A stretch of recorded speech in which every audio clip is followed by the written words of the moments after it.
Danas razgovaramo o trudničkoj hiperemezi, jednom stanju u trudnoći koje prati jako povraćanje koje može ostaviti trajne posljedice na zdravlje. I o toj temi razgovaram s Josipom Zekanović koja je pokrenula prvu grupu podrške ženama koje se u Hrvatskoj suočavaju s hiperemezis nakon što je i sama to prošla. Tako da Josipa je napravila puno da podigne svijest o ovom teškom stanju, tako da druge žene znaju s čime se suočavaju i gdje mogu potražiti pomoć. I ovu temu ćemo obraditi kroz neke krive predodžbe koje se javljaju vezano uz hiperemezu, dakle neke mitove koji su prisutni. A prvi mit je to su samo mučnine u trudnoći. I bilo mi je zanimljivo nešto kad sam čitala, netko je rekao hiperemeza je jutarnja mučnina kao što je tornado malo jači vjetar. Dakle, to nisu jutarnje mučnine nego jedno ozbiljno stanje. I o tome nekako je jako malo svijesti prisutno o toj temi. Tako da mislim da je tu puno površnih savjeta i da to može biti jedno jako izolirajuće stanje. Tako da Josipa, možeš li se ti ukratko predstaviti i ispričati svoj prvi susret sa hiperemezom i kada si shvatila i kako da nemaš samo jutarnje mučnine, odnosno kako si podršku dobila na tom putu? Dobro jutro, želim ti draga Jasmina i svim tvojim pratiteljima i gledateljima. Kako sam saznala? Pa na početku kad vam se to desi, kada to prvi put iskusite u životu, zapravo niste ni sami svjesni što vam je. Polažete nekakve nade u struku ili slično. Nažalost, dolazite do jako puno dezinformacija. Tu zapravo niko nije kriv u tom smislu, već sama suština te globalne svijesti i edukacije i informacija negdje zapinje. Tako da se najčešće situacije kod svih žena koje boluju od hiperemeze izjednačava i završava se najčešće s rečenicom to nije ništa, to će proći, međutim do toga to nije ništa, to će proći i treba preživjeti. I nikome nije isto. Znači, svi smo različiti. Niko vam ne može reći koliki će biti tijek, koliko će to utjecati na vas, kada će početi, kada će završiti. Tako da, ima tu različitih faktora, ali u suštini, opet gledajući, kao što sam rekla, hiperemeza je stanje, znači stanje ugroze i za majku i za dijete, posebice ako se radi o onoj dugotrajnoj koja vas prati kroz cijeli tijek trudnoće. Hiperemeza također ne mora nužno značiti da će završiti krajem trudnoće, ona se može i nastaviti u tom slučaju. Tako da sve opet ovisi o osobi, kako ima podršku, stručnu, iz okoline, sve te stvari igraju veliku ulogu. Ovako po samom tipu definicije ne izgleda nešto pretjerano strašno. Ajmo reći, društvo je uvriježeno mišljenja kako je, to je samo nekakvo povraćanje, malo muka i to kao prođe. No nije isključivo tako, posebice mogu reći u mom slučaju, jer povraćati 8 mjeseci ili 9 mjeseci u komadu po 30 puta na dan, 20 puta, kada više ne možeš ni brojiti, to već prelazi neku određenu granicu. Kako fizičku, tako i psihološku. Znači ima isto tako i psihološkog utjecaja, znači na samu osobu, jer jedno dolazi s drugim na kraju krajeva. Pogotovo recimo ako se osjećate u tom svom začaranom krugu sami, jer to tako najčešće ide. Znači uvijek je više manje praćeno tom nekakvom izolacijom oboljele osobe i krajnji ishod je da u tom pogledu osoba zaista se osjeća sama i puno je teže. Ali eto, ja uvijek kažem, mozak je najjače oružje i to jednostavno mora se prebroditi. Koliko god bilo teško, doći će kraj. Tako da na ovaj način želim svakoj ženi poručiti koja boluje od toga, koja je bolovala, da iz svega se nauči pouka, ali treba reagirati odmah. Odmah treba reagirati u vidu dostupnosti informacija. U ovom smislu želim reći da se doslovno treba izboriti za sebe, ako želiš sebi dobro. Zapravo sad dok te slušam, mogu povući paralele, ja nisam imala hiperemezu, ali sam se borila s endometriozom i isto tako prije više od 10 godina kad je puno manje informacija o svemu tome bilo dostupno. I to je jedno bolno, da ne kažem debilitirajuće stanje koje onako te inkapacitira u nekim instancama. Jako malo se znalo o tome, nije bila dostupna nikakva podrška. Bilo je puno dezinformacija i od strane medicinskog osoblja i jako to negativno utječe na tvoje, kako bi rekla, na tvoje psihičko i emocionalno stanje. Tako da mogu primijetiti tu kako postoji obrazac sa tim nekim bolestima, zapravo i stanjima koje zadese žene. Jer imam osjećaj kao da im liječnici ponekad ne vjeruju i da njihova okolina to ne doživljava kao da nije nešto toliko strašno. Ja to nazivam čistim kalupom. Znači, primijenimo jedan te isti kalup za sve i, ne znam, djelujemo kroz to. Što ne mora nužno značiti da je i pomaže iskreno. Jer, opet ponavljam, nismo svi isti. Iako imamo, recimo, ta dva ista slova, HG, znači u trudničkoj knjižici nismo svi isti. Nekome pomaže i najblaži oblik terapije, dok recimo nekome ne pomaže apsolutno ništa. Tako da jedno je teorija, a drugo je praksa definitivno. Ali da zaokružimo ono što ljudi uglavnom krivu predodžbu imaju, znači to nisu samo trudničke mučnine, nego možeš početi gubiti na kilaži, možeš postati dehidrirana, podhranjena, ono nije samo. Drugi mit, to je druga kriva predodžba koju sam se htjela dotaknuti je da se hiperemezis tiče samo tjelesnog zdravlja. Ono što sam pročitala među izvorima koje si ti podijelila i u svojoj grupi je da preko 80%, jedno istraživanje je bilo napravljeno, žena koje su imale hiperemezis su se suočile s nekim psihološkim, sociološkim, ekonomskim posljedicama. U smislu da su izgubile posao, da su imale financijske poteškoće zbog bolovanja i da je to utjecalo na odluku o sljedećoj trudnoći, da su se možda suočile s depresijom, tjeskovom. Znači nije samo tjelesni, nego se to odražava na sve aspekte života. Mislim, ja tu ističem ovaj emocionalni aspekt jer je to nekako moje područje i u biti pada mi na pamet jedna klijentica koja je čak imala onako granične napade panike kad bi osjetila mučninu, kad bi znala što dolazi. Dakle, tu je prisutno puno brige, straha, možda bi čak mogla reći straha od vlastitog tijela. Pa sam te htjela pitati kako je hiperemeza u tom smislu utjecala na tvoj život u trudnoći? Pa istina, za sve ovo što si navela, znači sve kreće od upravo toga, znači od dana kada se počne javljati. Dakle, ti nisi sposoban raditi u tom smislu više niti skraćeno, jer ti ne možeš utjecati na to. Ja sam od početka, znači u jednoj i drugoj trudnoći otišla na bolovanje, odnosno na komplikacije. Ti nisi sposoban, ima dana kada nisi sposoban uopće niti doći do WC-a. Tako da ne biraš ni mjesto ni vrijeme. Znači to je taj aspekt vezan čisto egzistencijalni. U slučaju da si samohran ili bilo što, ti se ne možeš brinuti o sebi u tom pogledu. Niti možeš ikako i da želiš doći, znači fizički odraditi posao, ne možeš. Također vezano znači, za sam taj, ja to zovem mehanički dio stanja, to povraćanje.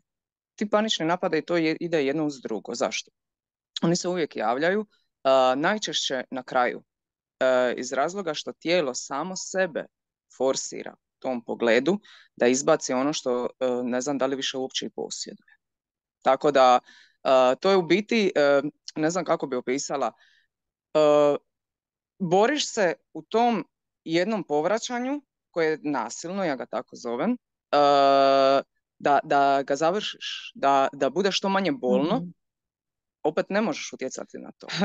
Vrlo je teško objasniti ovako laički populaciji kako to izgleda. Mislim, nećemo sad raditi znanstvenu fantastiku o tome, ali definitivno kada imate, na primjer, virozu 2-3 dana, ne znam, povraćanja, dostavanje i iscrpi vas do krajnje mjere. A onda sad sagledate da vam je to u biti lifestyle.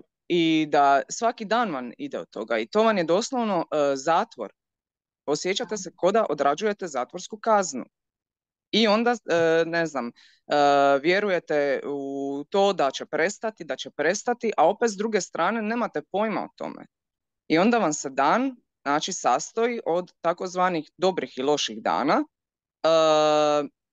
Ako je zbilja loše, vi morate potražiti stručnu pomoć, morate ići na infuziju, jer nije stvar samo o vama. Znači, da vaše tijelo pati. Ako vaše tijelo pati, dakle, fizički povlači i taj dio da i dijete u vama isto tako to osjeti pati. Što se tiče same naša grupa, znači, u početku je bila vezana za hrvatsko područje. I onda sam vidjela da sve više i više, znači, članica priključuje nam se i susjedne Bosne i Hercegovine, i Srbije, znači iz svih ovih susjednih nam zemalja. Onda sam je jednostavno prenamijenila za područje cijelog Balkana. Pa nije medicinskog karaktera, to uvijek tvrdim, već je, znači, čisto onako support grupa, ali kako grupa raste, dobila je koncept, znači, takozvane prve pomoći. Tako da tu imamo dosta stručnjaka iz svijeta trudnoćana, imamo isto tako i članica, pogotovo u posljednje vrijeme malo se jače promoviram, tako da primijećeni smo i grupa rasta.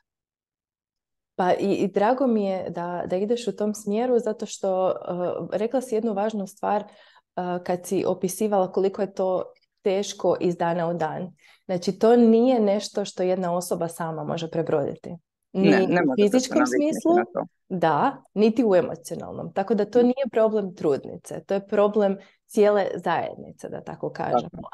I važno mi je bilo da to istaknem, jer mi se čini da nekako, pogotovo danas, onda se jako velika odgovornost svaljuje na pojedinu osobu.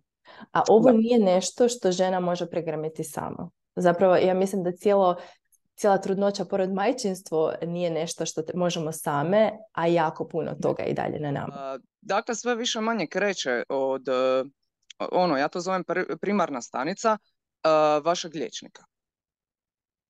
Ja sam, imala sreću da jednostavno, kad je dolazilo do tih situacija, nažalost, meni medikacija kao medikacija dostupna nije pomagala, već u tom smislu, znači, kada bi morala otići na infuziju, to je bilo svakih nekakvih, 2 dana, 3 dana, nekada je bilo dan za danom, sve je to ovisilo kakav je dan.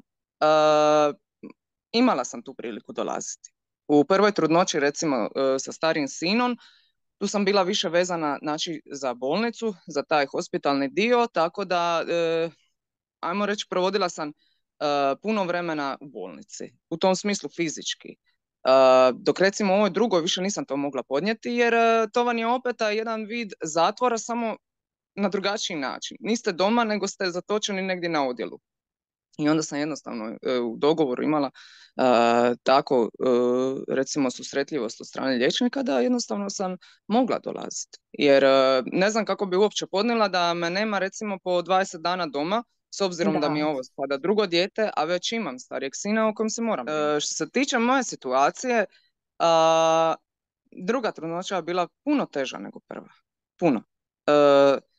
M zbog godina, M zbog mog zdravstvenog stanja postojećeg, i to su sve nekakvi faktori koji su doprinijeli, recimo, težini situacije. Ja nisam mogla izdržati dalje 37. tjedna. Ja sam u 35. tjednu mislila da sam ja gotova, da me više nema. Jer jedna je stvar, znači, fizičkog tog naprezanja i povraćanja u 7., u 15., 20. tjednu. A drugo je, znači, kada imate doslovno trbuh ispred zuba i kada se naprežete i kada mislite da svaki put će vam biti zadnji. Za hiperemezu, kao hiperemezu, konkretno stanje, nema adekvatnog lijeka. U tom pogledu da je taj lijek isključivo, znači, se tiče hiperemeze. Znači, imate antiemetike i to je to. Nedavno je jedna liječnica američka, znanstvenica, ona je također patila od hiperemeze. Isto tako je govoreno i od strane struke da je to sve u njenoj glavi, da to ne može biti tako. žena je jednostavno odlučila sama odraditi istraživanje. To je gospođa Marlena Fejzo i ovim putem zahvaljujem se u ime svih naših članica i globalno i sve. Žena je otkrila da je zapravo pitanje gena. Znači gen koji je odgovoran i koji se veže za pojavu hiperemeze. Gledajući s moje strane, ja sam rekla da sam se ja dovoljno napovraćala za 5 života, tako da pogotovo u ovoj zadnjoj trudnoći, kod mene je ostavilo traga, znači fizički, zdravstveno. Tako da sve te stvari u biti koje se javljaju nakon, vi sanirate. Doslovno onako korak po korak u hodu. Recimo, niko vam neće najaviti depresiju. Vi se možete samo jedno jutro probuditi, ne znam, u nekakvom raspoloženju koje niti ga ne prepoznajete. To može recimo biti depresija. U tom pogledu, razumiješ što ti hoću reći? Da. Pa, drago mi je što si to spomenula, jer je zapravo to nekako uvodi ovo sljedeći mit i krivu predodžbu koju sam htjela reći, a to je da hiperemeza staje kad je trudnoća. Za početak rekla si da ne mora to uvijek biti slučaj. Ja bih rekla da čak i kad sami simptomi staju, da posljedice ostaju. I da se to u biti stanje, upravo ovo što si sad rekla, razvlači na period kasnije. I da možda i kao društvo i kao okolina, kao neka podrška u tom procesu, ne gledamo na hiperemezis samo kao bilo pa prošlo, nego kao nešto što može imati i najčešće ima dalekosežne posljedice. Tako. I slušajući te zapravo razmišljam kako, dakle ja radim sa ženama koje su doživjele nešto traumatično i pritom ne samo porod, nego i razdoblje prije i poslije. Tako. A mislim da se ovako teški slučajevi definitivno mogu registrirati kao traumatični. Pa naravno da jesu. Od same činjenice da ste suočeni s time, evo, fizički gledajući, vi u tom periodu koji bi trebao biti kao najsretniji period u vašem životu, ako ćete ispred nekoga reći da mrzite to stanje, okolina će automatizmom to vezati da mrzite i svoje dijete. Da, to je nažalost ili. Da. Ili. Mislim da niko ne bi volio provoditi vrijeme ovako kako sam provodila ja, kako su provodile oko 600 naših članica. U tom smislu mrziti je jaka riječ. Ne podnosite, znači ne želite to, želite da prestane, želite i vi, ne znam, živjeti kao drugi, ne znam, gledate te slike sretnih trudnica, ne znam, neko od vaših je u tom stanju, u drugom stanju objavljuje slike, ide svugdje, a vi ne možete odvojiti glavu od kante u koju povraćate ispred kreveta. Kad taj period prođe, jednostavno imate averziju prema nekim predmetima, prema nekim stvarima, prema hrani, na primjer, prema situacijama, mjestima. Što se tiče, recimo, tog privikavanja na hranu u tom periodu, ja sam iskreno imala strah od hrane. Strah. Jer što ako pojedeš i ideš opeta? Znači, ali fizički trudnoća više ne postoji tu. On nje nema. Ali situacija ide i dalje. To je prirodno, nažalost, u ovom slučaju. Kad se Kai rodio, kod mene je nastavila se u postpartumu hiperemeza, ali sam ja recimo ciklički imala. Znači, do njegovih 1.5 dana ja sam povraćala. Svakog mjeseca. I onda vam se javljaju vam se slike, mislim, sad recimo da mi se desi da imam nekakvu virozu ili bilo što, sad se vraćam na onaj napadaj panike. U biti, vraćam vam se slike, vraćam vam se taj osjećaj, jednim dijelom možemo to uzeti doslovno kao PTSP. Pa mislim da to što govoriš zapravo doslovno je to. To su posljedice jednog traumatskog iskustva koje nije prošlo, koje se još uvijek pojavljuje.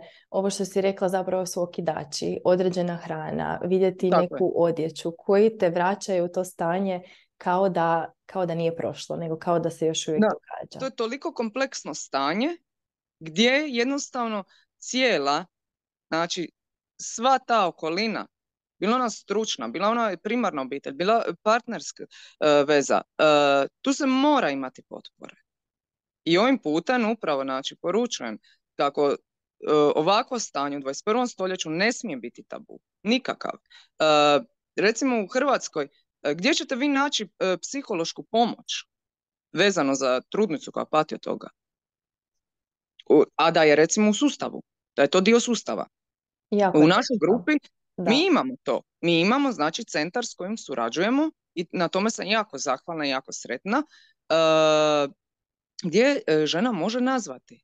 Imamo znači call line, može se javiti porukom ili mailom i opet to je jedan veliki segment koji olakšava život ženi u tom pogledu. Ako je sposobna naći, jer na nekim danima neće biti, ali opet mora znati da bit će i ok dana, ajmo reći izdržljivih, pa će u tom izdržljivom danu možda se moći obratiti. Ako ja konstantno povraćam, ako ja nemam snage za ništa, ako sam ja u užasnim bolovima, znači dehidracija uzrokuje bolove također, iscrpljenost. Niko meni ne može me utješiti s nečim, moje je bilo gore nego tvoje. Ne znam, mislim da u tom smislu jednostavno ne postoji gradacija između toga kome je bilo teže i da svakom treba pristupiti individualno u smislu da ako sam ja patila u svojoj trudnoći ili nakon poroda, to ne umanjuje niti uvećava način i niti se može usporediti s načinom na koji si ti patila. Tako je. Ljudi najčešće imaju krivi pristup. Misle da će s time pomoći, a nažalost više se odmaže nego što se u nekakvom generalnom smislu pomaže. Da zaključimo, koja bi nekako bila tvoja poruka za kraj, osim da pozovemo žene u grupu podrške, kako bi nekako zaokružila ovu jako široku iscrpnu temu?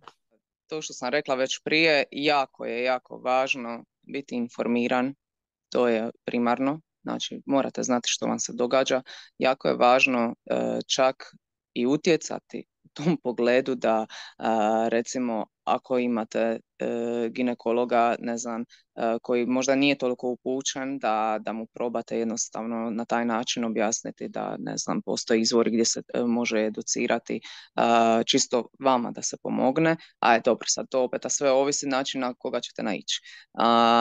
I karakterno, znači, i ima tu dosta faktora. Dakle, moja poruka bi bila za sve žene da jednostavno moraju znati što im se događa, da potraže pomoć, da se ne srame tražiti pomoć, da ne strahuju od pomoći. Jer ako ne pitate, ne znate. A svaki trenutak može biti ključan. Isto tako, moja poruka je svim ženama da budu jake, što jače mogu biti u glavi, jer stvari u tome koliko god je tijelo slabo, mozak je taj koji ga upravo tjera da izdrži. U ovom slučaju, znači, što se tiče hiperemeze. Mora se. Jednostavno mora, to vam je ono glavni survival mode. Apsolutno pozivam sve da se priključe našoj grupi, bilo da se suočavaju trenutno s time ili isto tako da su preživjele ovo stanje, jer svaki savjet dobro dođe. Makar ono što se kaže lijepa riječ, potpora, sve to dobro dođe, sve je to spasonosno, jer upravo znači s time razbijamo taj lanac izolacije gdje osoba se osjeća samo, gdje se osoba osjeća bespomoćno. Ja sam imala recimo sreću da je moja prijateljica s faksa, dugogodišnja, ona me zapravo uputila na australsku grupu, jer moja prijateljica živi u Australiji i ona je isto tako patila od ovog stanja i tako da sam tu jako puno naučila i nakon što se Kai rodio, 4 mjeseca nakon što se rodio, ja sam jednostavno odlučila pokrenuti grupu i rekla sam da ne želim nikome priuštiti ovako stanje. Tako da želim pomoći na svaki način i jednostavno eto, prošlo je, evo, tako reći 3 godine od toga, rastemo, ali isto tako kako rastemo brojčano, rastemo isto tako sa strane, znači, onoga što možete naći u grupi. Znači, sa strane pomoći. Kako, znači, profesionalne, tako ja je nazivam i laičke, kada će vam samo neko, na primjer, reći ako imate jako loš dan, u tom smislu, znači medicinskom, odnosno fizičkom, eto, da dobijete samo riječ, na primjer od njih 1, 2, 3, uz tebe smo, bit će dobro, izdrži, to jako puno znači. Josipa, hvala ti puno i na Hvala razgovoru tebi. i na svemu što radiš. Ja ću u opis staviti link na grupu, tako da vidimo se u grupi podrške. Vidimo se. Bog.